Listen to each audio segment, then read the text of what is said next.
Bonjour et bienvenue. Aujourd'hui, on va parler d'un sujet qui touche beaucoup d'entre nous et souvent sans qu'on s'en rende compte, c'est l'auto-sabotage. Je vous en parle souvent dans mes vidéos et mes posts sur les réseaux sociaux.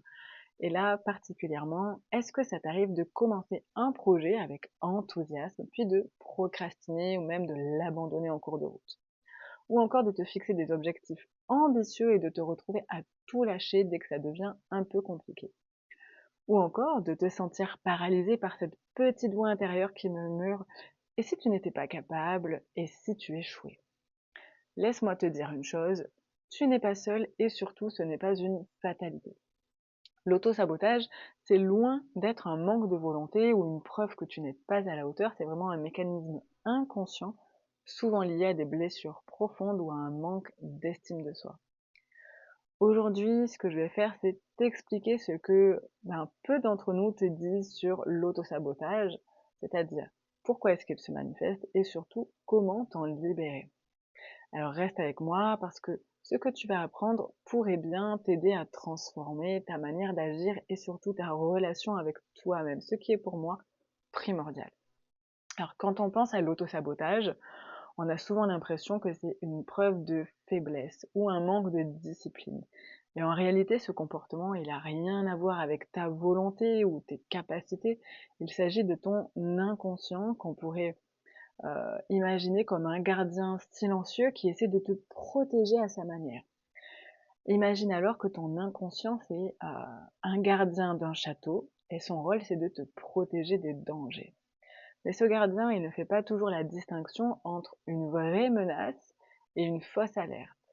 Donc quand il associe un objectif comme réussir, être vu, prendre des risques, il l'associe à un souvenir douloureux du passé, ça déclenche de l'auto-sabotage pour te garder en sécurité.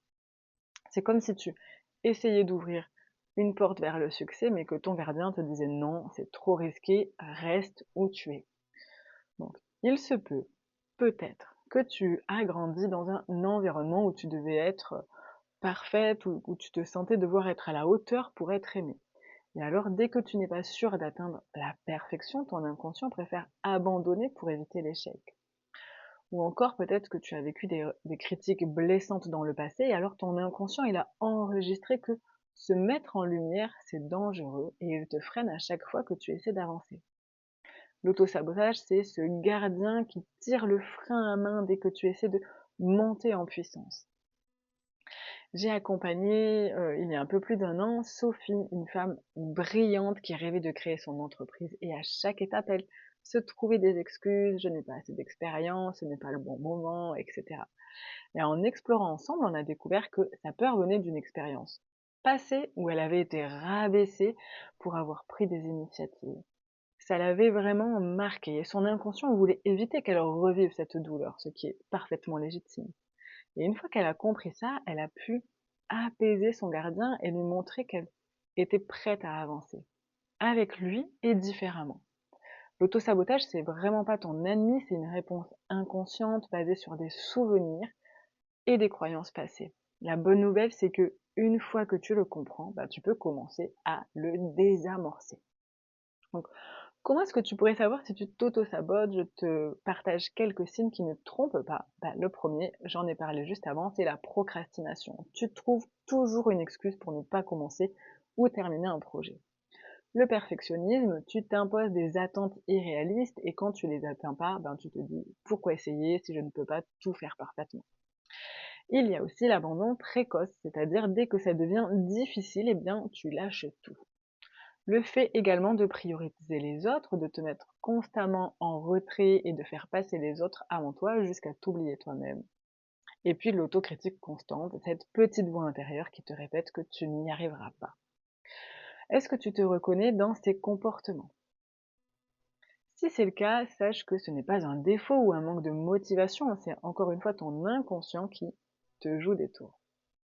Mais maintenant que tu sais d'où vient ton auto-sabotage, on peut parler de la clé qui va te permettre de le dépasser et c'est, d'après moi, ton estime de soi.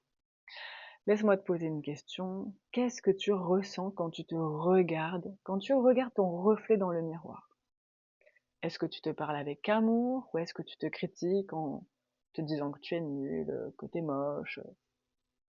Et si tu veux vraiment sortir du cycle de l'auto-sabotage, il faut d'abord changer la manière dont tu te vois, parce que ton estime de toi, c'est la base de tout.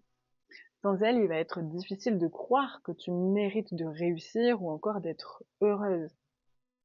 Ton estime de toi, c'est vraiment comme les fondations d'une maison. Donc si elles sont solides, ben, tu peux construire une vie stable, même en affrontant les tempêtes, la pluie, etc. Mais si ces fondations, elles sont fragiles, tout ce que tu vas construire par-dessus risque de s'effondrer à la moindre difficulté. Donc je te partage des stratégies concrètes, c'est de 1. Te parler comme à une amie. Chaque fois que tu as cette voix critique qui apparaît, remplace-la par une phrase bienveillante. Je suis capable, je mérite d'essayer, j'apprends à chaque fois. Célèbre chaque petite victoire. En fait, t'as pas besoin de gravir la montagne pour être fier de toi. À chaque fois que tu avances, à chaque étape, ça compte et c'est important de te féliciter et de reconnaître tes efforts. Visualise aussi la version de toi qui a réussi. Imagine-toi dans 6 mois ou en 1 an, ayant accompli ce que tu désires et ressens cette fierté et cette liberté d'avoir réussi.